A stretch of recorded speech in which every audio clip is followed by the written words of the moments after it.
Nototsaina kosa tetsy amin'ny média consulting tetsy Akorondrano ny fisarihana tamin'ilay lalao OJS nazahoana ny village izy eny Ivato. Fantatra araka izany amin'izao fotoana izao ny anaran'ny tsara vitana tamin'izany lalao izany. Fantatra taorian'ny fisarihana izay nototsaina tetsy amin'ny Foibe nisy média consulting etsy Akorondrano andrefana ny anaran'ilay olona tsara vitana ka nazony loka goavana tamin'ilay lalao izay nokarakarainy organisation des jeux SMS na OJS. Andriamatoa Dimbenjoely Nourson mipetraka ao amin'ny lo IVH 70 D10 ao Ambodivona no tsara vitana taorian'ny fisarihana. Tsy nino lehilahy hoe nazony loka goavana dia ny village Gigi Etsivato rehefa natsona ny findainy. Isany anaranao azafady indrindra fa misy fanamarinana ataonay azafady indrindra tompoko avy ety amin'ny Airtel.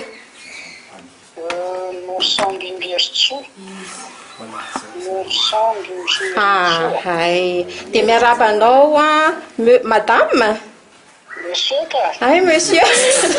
Madame miarabanao zany monsieur Dimbenjoely Nourson fa dia lalao jeu SMS zay ianao tamin'ny 2012 nandray anjara tamin'ny village izy.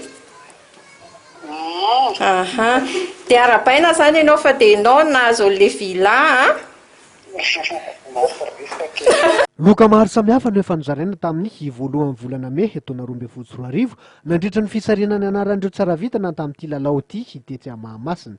Nisy moa ny olana teo amin'ny fisarihana ny loka goavana tamin'izay. Nisy ny norana azo tamin'izay projet izay mombantiana nanataty tsy fanandazenja sy nanatika fa tsy nandray misy le telefona le olona efa nandrasana filano vonamaly rehefa namaly izy dia misy numéro samihafa lasa olona telo nanale numéro dia voately tsy maintsy niakatra tany amin'ny tribunal ngara satria manahirana be izy dia ankehitriny tsy hitralala misy sika fa ankehitriny efa vita zany tribunal dia naverina le lalao zany hoe efa mivoaka amin'ny taratasy raha divaly afaka averinareo ny tirage tsy tompony le trano kilalao natao tamin'izay fotoana izay.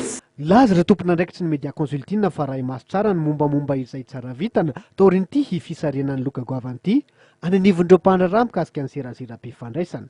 Dingana izay tsy maintsy andalovana mialohan'ny amoahana ampimo ofisialy ny anarany sy andraisany ny loka.